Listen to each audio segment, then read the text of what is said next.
Hello, good evening, everyone. We are thrilled to be here tonight on the Beacon of Light podcast. And as this light reaches out to all of you, we are thrilled to have with us tonight Jasonja Ward. She is an amazing guest, and her story is probably going to be impactful for many of you. So I hope you open up your hearts and listen big. But before we start talking to her, let's jump into this. I'm April Tribe Juke. Welcome to the Beacon of Light podcast. I believe we are all made with light, and light is hope. This podcast brings authors who write stories of hope to all of you. Your journey to be inspired and amplified by these stories starts now. And we are back. Welcome again, everyone, and welcome, Jasonja. Well, as we're all here tonight, please tell us a little bit about yourself. Again, my name is Jasonja Prelow Ward, and I'm from Dallas, Texas. I lived here all my life. And back in 1995, my story begins with me studying law in school. I entered SMU, did some paralegal studies. I also did a lot of interning at the district attorney's office back when John Vance was in office.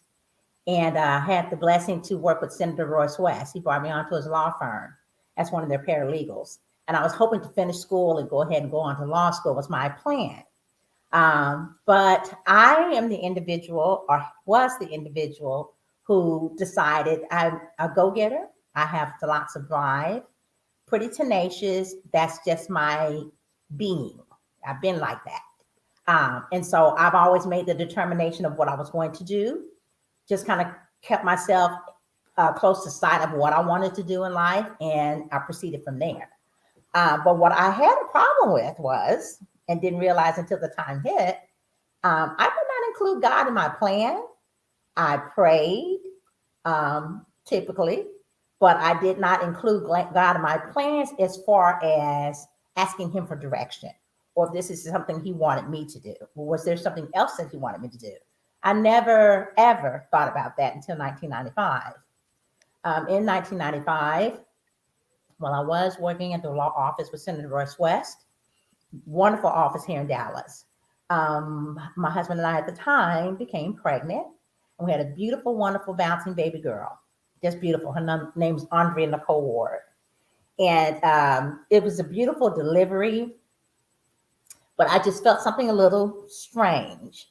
And I mentioned that to the doctors. I stayed at the hospital one additional day. My brother talked to them about me. Just give her some extra time. She's in the private room, let her stay. And I did. Well, come to find out, when they released me to go home, my legs dropped from underneath me just a few hours later. And there was no life from my waist down. I was holding my baby at the time. And I just thought I was paralyzed from the waist down, and I had to figure it out and just keep moving. Because I was still alive. So that was my plan. And lo and behold, my doctor put me on bed rest through the weekend. He just thought I was overdoing it. I was over the age of 30 when I had my first child, and he just thought I was overdoing it. And sure enough, a week later, after I had her, I ended up having a ruptured brain aneurysm in the center of my brain skull while I was yet holding her that night about 2 a.m. And everyone, of course, was asleep. There was nothing that I could do or say to anyone because I was afraid to speak. I knew something tragic happened. When it ruptured, I felt this knot in my neck. I could just palm it in the back of my neck, and I just thought I slept wrong in this chair, lazy boy. So I decided to get up and just walk her to the bed, which is about 6 feet away from me. And her dad was in the bed, sound asleep. Again, it was 2 a.m. And she was sleeping with us at the time. And so I leaned over. Well, as I walked towards the bed, every step I took, that knot was climbing up my skull. And it was just ripping my skull up.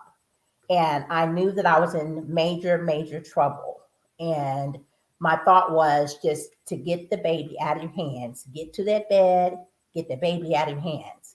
And as I leaned over to put her lay her onto the bed, once I did that, the clot ended up in the center of my brainstem.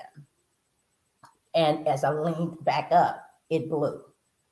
It reminded me of a massive explosion. And it felt like a cloud that just filled my skull. And I suppose that was blood that had done that. I was looking to pass out and perhaps die, and nothing happened. But I just slowly took steps back over to the chair in which I was sitting up in, just to gain some thought and clarity of what was going on. Again, I was afraid to speak out. I don't even know if I could speak. It just didn't feel like I could. It just wasn't right to make a sound. And so I sat there in the chair for, after everything went on through the day, and that morning, I sat there and stayed in that chair pretty much about 16 hours. My mom came in. She'd come in from work.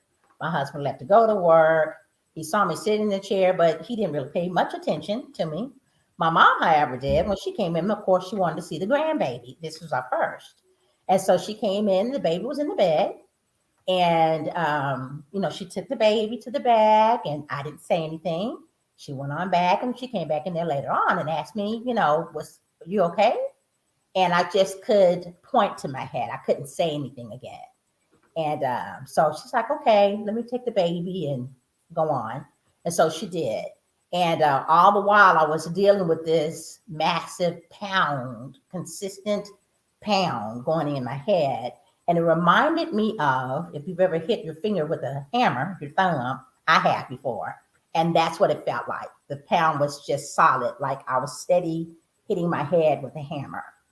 And when I finally decided to go to the hospital, this was 16 hours later, I had taken all kinds of toothache medication. Any kind of pain pill I could find to take, I was taking it to try to get rid of this thing, because it was the most severe thing I've ever felt in my entire life. Even after delivering my baby, who was almost 10 pounds, this thing was excruciating. And I was sitting at the edge of the bed. I did move onto the bed, and I sat there looking out the window, just trying to gain some thought and clarity again. Meanwhile, my tunnel vision went, and it was just black on both sides. And it zoomed down into this little pinhole to complete blackness. I was blind at that point. And I was able, because we were at my parents' house after I had the baby, I knew, of course, how to gingerly make my way through the back room where everyone was having a powwow about me and my situation. And I let my family know that I couldn't see. And it was time to go to the hospital. So that's when we moved on to the hospital quickly. We got there. They did CT scans on me that I remember them saying. And I remember the text saying, I see blood trickling down your spine. And I told them what happened. I just delivered a baby here at your hospital last week. And I felt like something was kind of up with that epidural needle. Like I didn't sleep well that night at the hospital. That's why I asked to stay an additional day. So I wasn't in pain. I just felt odd, and I felt like I felt a knot in my back. And I realized from that point on, I had to really maintain being a major advocate for myself. The day that I did go home, when my legs fell from underneath me, my body did begin to swell in a major way. And back then, the one-step cameras were really huge. So I asked my family to take pictures of me, because everyone was goo-gooing and gaga naturally over the baby. They weren't paying much attention to me, and they didn't believe me, I don't think, when I told them I fell. I don't think that they believed I fell from something else. Maybe they thought I tripped, but they weren't. They were just kind of stunned and didn't say anything. So I felt like they didn't believe me, but I knew something was wrong. And so I had them take pictures of me. And in the pictures, it does show the difference of my size from after I had the baby to what was going on just a few days later. And my body was giving me telltale signs that something was wrong. So sure enough, the aneurysm went off. When I got to the hospital that Monday, the gentleman who did the technician, who did the procedure on me, CT scan, said that, well, okay, we're going to have to look further into this. And a lot was going on. They did all kinds of tests on me, just one after the other, after the other, after the other. And a few days later had passed. A lot of tests were going on throughout the entire 2 days later at this point. So now here I am at this Thursday. The doctor, one of the surgeons had come in and he said, you had what is called an incidental aneurysm that ruptured. It bled in your brain, and it was in the center of your brainstem where it blew. We don't know why you're still talking and why you're cognizant as you are, but I was. He said that the other problem was now there's another one sitting in the center of your brainstem as well, ready to go off like a time bomb, and there's nothing we could do for you. You'll need to get your affairs in order. You won't make it through. You won't see the weekend. This was on Thursday. So it was no longer just me. And I wasn't even devastated when he told me that. Those are words I've never heard before, and I hope I never hear them again. But very few people here, you got a few hours or a few days to make it, do what you can to get things in order. There's absolutely nothing that anyone in the world can do for you. That's a hard one to hear. But here I was with this now 9-day-old baby, and I needed some help. And I naturally just turned to God and prayed all night throughout the morphine. They had me on the highest level of morphine that they could keep me on just to keep me comfortable until that rupture happened. So that's what they were expecting. A lot of things proceeded from there. They let my church come and sing to me 3 songs. And of course, that's very unusual to do at a hospital, but almost everyone I think in my choir showed up. It was very spontaneous, and they came because they said this was it. And after time went on, I was still there. And basically the insurance company was like, what is going on? We thought she was getting ready to die. Get her out of there. You know, you're not doing anything. You're at this point now, I'm having to see a psychologist, a psychiatrist, because the walls were caving in on me. You know, I was in complete blackness. There were no TVs. There was no telephones. There was just nothing. There was no stimuli that they wanted me to have any kind of movement with my blood pressure because it was extremely high. And they said whether it went up or whether it went down, that can cause that rupture to happen. And so they waited for it to happen, but they wanted it to happen, I guess, in a more controlled environment. So the only people I was able to see or was supposed to be seeing at this point was just immediate family.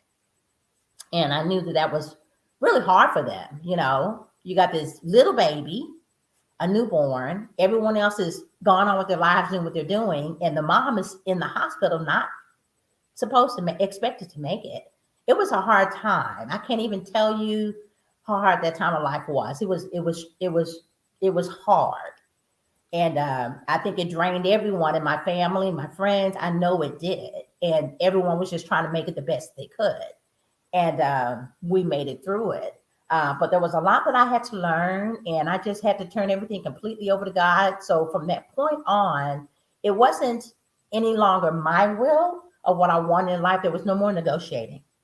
It was, God, if it's in your will for this to be, whatever that is, make it happen. Or if it's not your will, then it won't.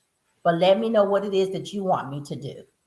So I felt like since I was still alive and I didn't die after several weeks in the hospital, over a month, that God must have had another will for me. And I never in my life thought about asking. There may be people who were smarter than me that knew better, that knew to do that. I wasn't that person. And so my life has dramatically changed a lot since then. I regained my sight completely, probably almost about a year. I could see in black and white and gray for a long extended period of time when I finally could see. And I was happy with that. Before, by the time I left the hospital, after, 5-6 weeks or so, I could see silhouettes of people. And I learned to hear and see with my ears. I could know the way my dad would walk different than my mother would walk. or the kind of shoes someone would wear. And I knew their voice. And so I learned to see with my ears. Now, my memory, I didn't realize how short it was until after I got in the hospital. But the things I remembered, I knew my colors, I knew my numbers, I knew address, I knew all of those things. But it wasn't until I moved around out of the hospital is when the body started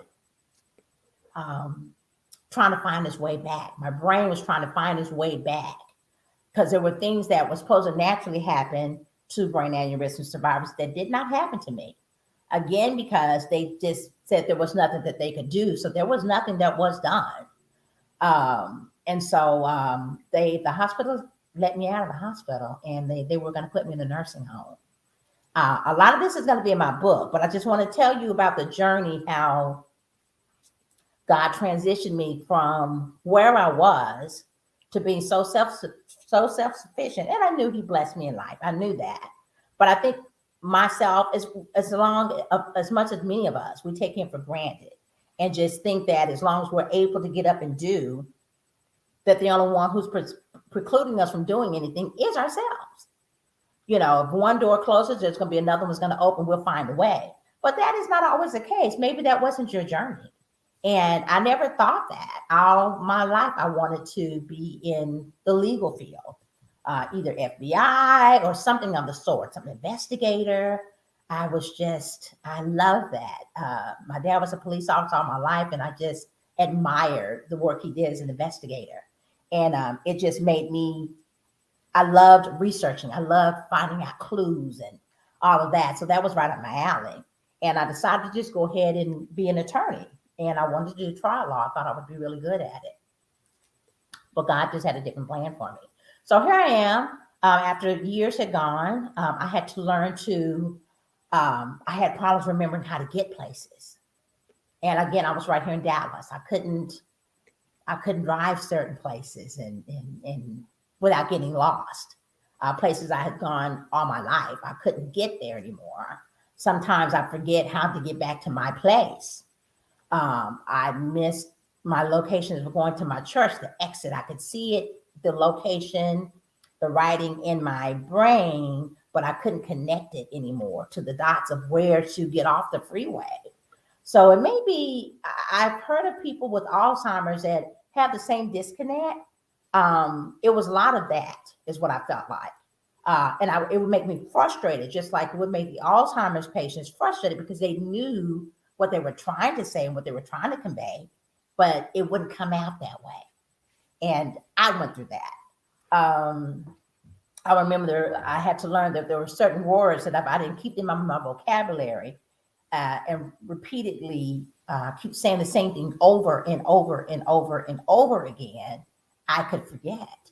And so this along the way, now I'm still working with this little baby, and she's growing, and life was challenging. But she grew to be a very intelligent young woman at a very young time, because as I was learning to help gain memory to my mind, she was listening and she was picking up on everything.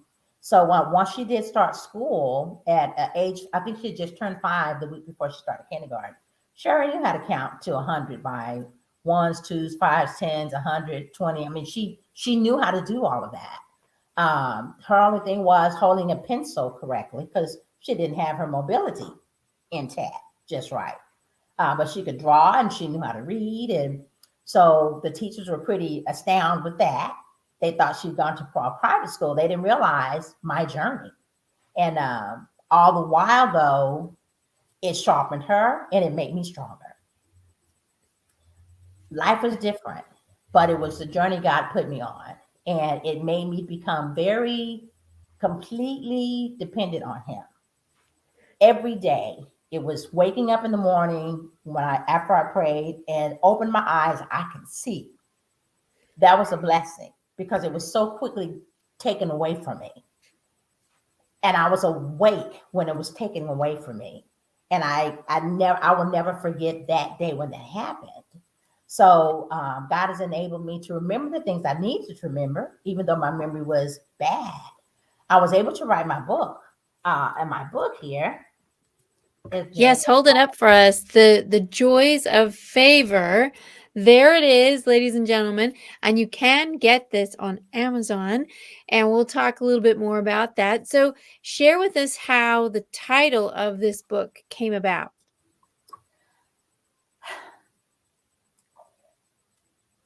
Although life was a journey, a struggle, releasing my control and knowing that God had me in his hands safely made me feel I felt safe. It reminded me of when my mom and dad were taking care of things, or I expressed concern about something or needed something, or whatever the situation was. I never worried because I told those people who I trusted, and I knew they were going to take care of whatever it needed to be taken care of. If there was something I needed to have, if it was something that I just wanted, they think about it. I had to earn my way, but it was something I really needed. My parents always made me feel safe, and I never knew how to let go of that control with God before, and I was forced to do that. It was beautiful what He led me to do. With all the research that I had and all the knowledge I had in law, and I love to research. Later on those years, he took me through being able to start my own businesses, because working on the computers now, my brain couldn't absorb all the electrical devices in my brain, the stimuli, an 8 hour a day at work. I couldn't do that. I tried it. But I was having silent seizures and didn't realize it until they was detected. And that was pretty scary. I was driving and all kinds of stuff. And so, but I was a regular working class person. So I didn't have the luxury of being at home and having a nanny or someone take care of me as the hospital wanted. What they really wanted was me to go to a nursing home. And here I was, just in my early 30s. I wasn't going to do it. I just wasn't going to do it. I couldn't do it. I had a child, a baby that depended on me, even though I went through what I went through. So since I knew that I was still alive, I had to fight, and I had to fight hard. And I was relentless. And so all the energy that I had growing up and being tenacious and being driven and being wasn't afraid or fearful of anything, I had to use that same strength to now remake myself, to now totally depend on God. That was, at first, I didn't even really, I guess, quiver about it, because who else was going to help me? No one.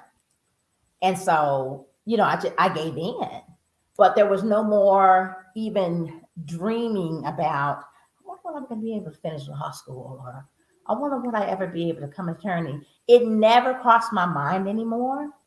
I just utilized the knowledge I had, and I reinforced it with what he wanted me to do. It ended up bringing me, after several years later, disciplining me, making sure that I stayed on track, making sure I stayed the part. I'm still married, so I had to still do as much as I could in my marriage and be good at it, and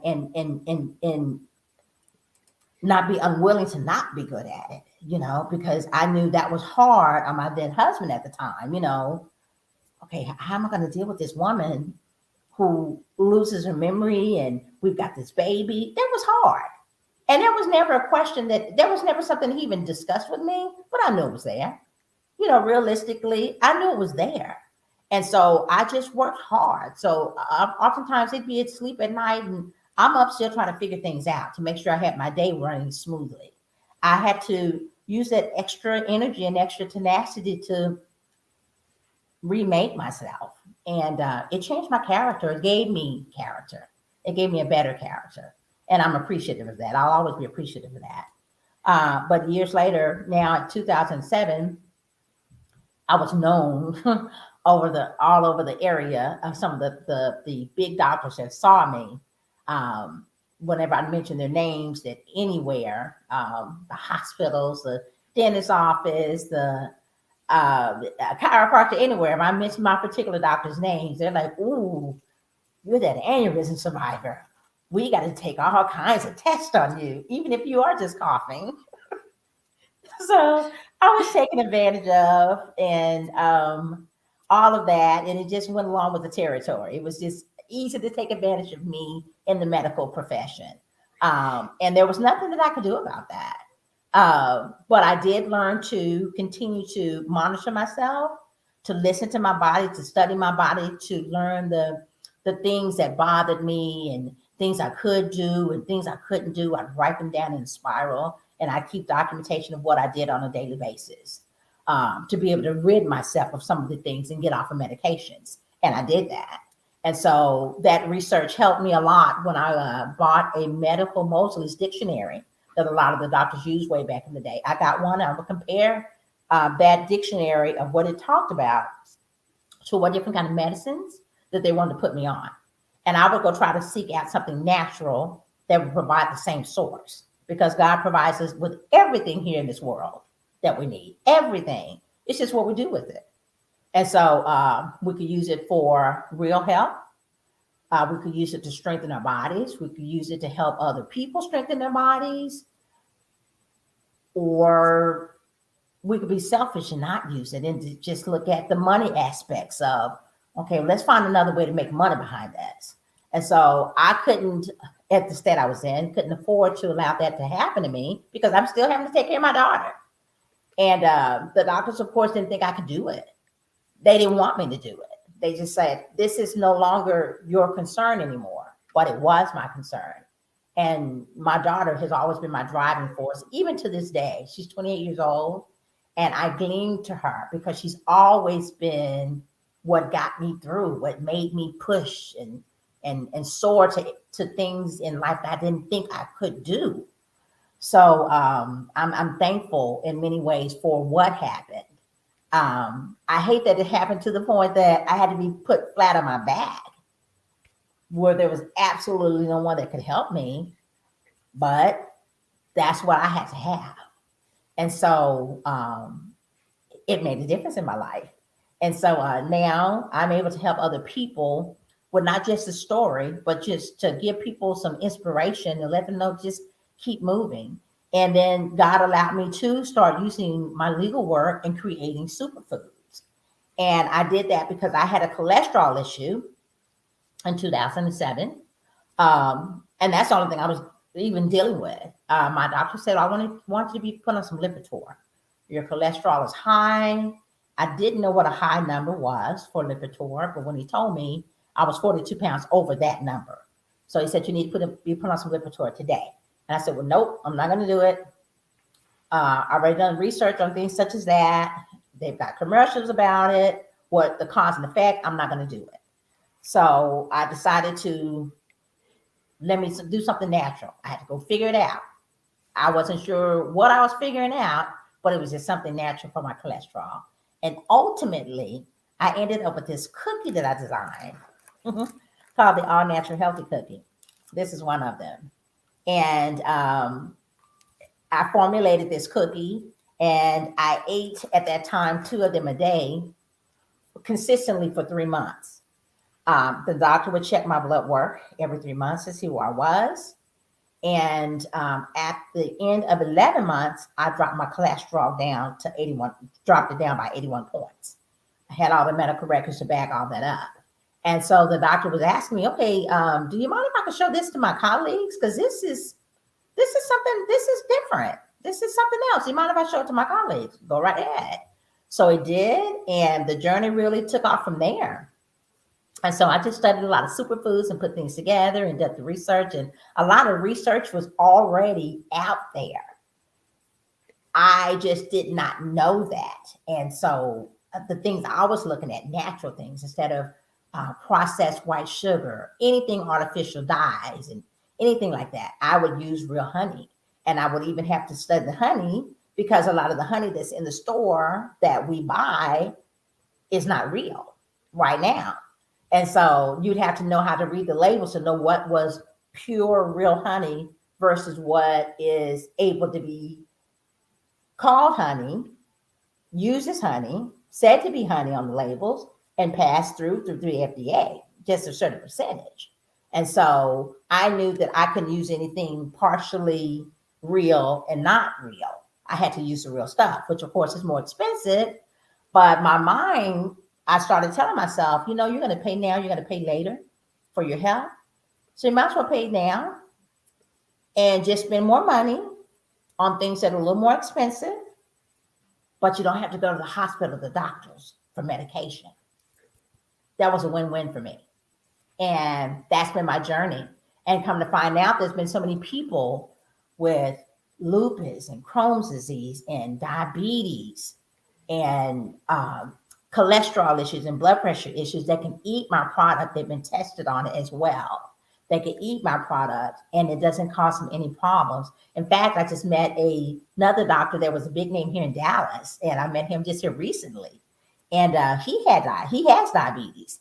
And so I told him about my product, and he knows medicine inside and out, all of that.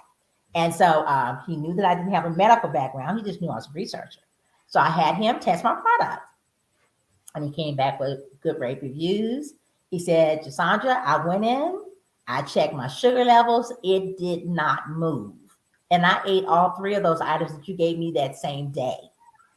And he said, this is phenomenal. This is unheard of. I said, yeah, it was just little old me. And hopefully one day it'll get out to the world and move about as it's supposed to. But right now I'm able to sell it to a lot of bodybuilders, a lot of NFL players, track and field, a lot of people in the medical arena.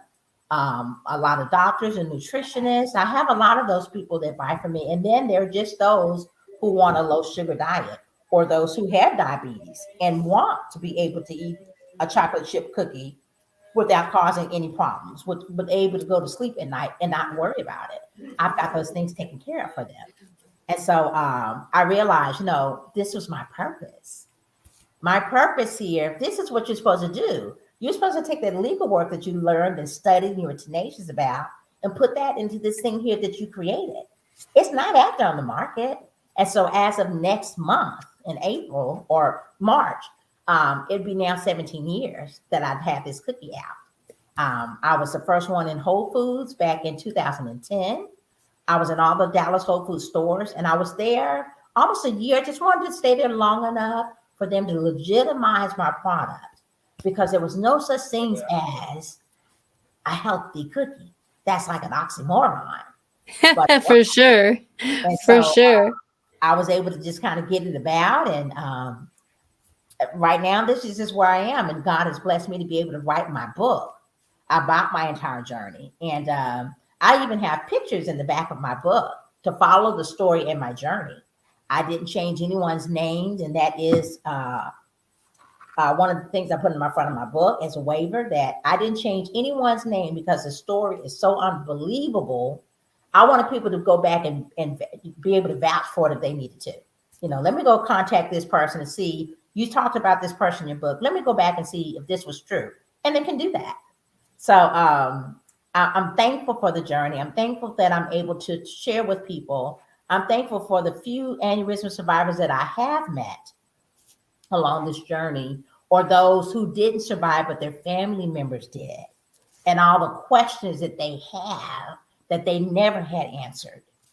And they've gone years and never had answers. That's been hard for a lot of people. And I was able to answer some questions for them based on my knowledge of what happened with me. And so that's what I'm doing in my life, in my journey. And I hope that I'm able to continue to do it. And one day I'd like, for the joys of favor, if God says it's the same, to go into a movie so I can get his name and his word all across the world, to know that he is there for us no matter what state of life we're in, where we are, who we think we are. It doesn't matter. He's there if we reach out to him. But we just have to reach out to him and ask him if this is your will. Beautifully said. It is the journey that allows us that joy of favor. And what is wonderful is that now it is helping so many people. You can go to Amazon and grab this book. You can also contact her with the allnaturalcookie.com and try out the product for yourself. Jasonja, this is a journey where many people kind of come to a point and they have to make these decisions. And when they allow for God to have the control and we stop fighting it and tugging at it, doors open, windows open, pathway open, answers come. And the next step is that faithful journey in, okay, I'm going to go your way. And we're grateful that you did, Jasonja. And thank you all who've been here this evening listening to the Beacon of Light podcast tonight. This hope and light really, I hope, touched you, and that you'll go out and grab yourself a copy of The Joys of Favor. Yes. And connect with Jasonja if you have any questions. And please remember that this light and hope come and can amplify others so it can stretch out for miles and miles. And hopefully this story that she's sharing can be made into that movie and share across the world. Yes. Because God's light and love is here to touch all. And some of us just need reminding and reconnecting. And thank you, Jasonja, for reminding us tonight about all of that. Thank you. I'm so appreciative of you having me here, April. Awesome. Wonderful. Well, have a wonderful evening, everyone. And thank you so much. Join us again next week on another wonderful podcast. And until then, amplify that light, shine it, and find hope wherever you can. Thank you, everybody. Good night.